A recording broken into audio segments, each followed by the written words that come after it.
between the worlds. I was born on the planet Miria,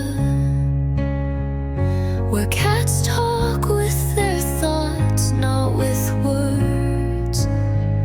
And every kitten knows its purpose from birth.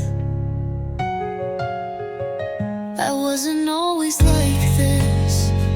I was once an ordinary furry adventurer, a hunter of space fireflies. But on the night of the great moon, when the heavens opened and shadow enemies from the constellation of the dead invaded our world, everything changed.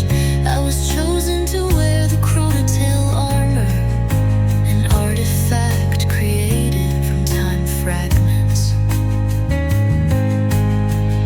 It allows me to slow down events, anticipate enemy moves, and even talk to dead stars.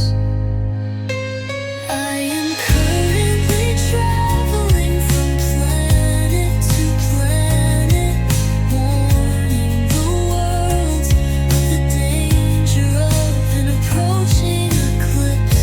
The legend says whoever sees the radiance in the Guardian's eyes will gain the strength to resist the darkness.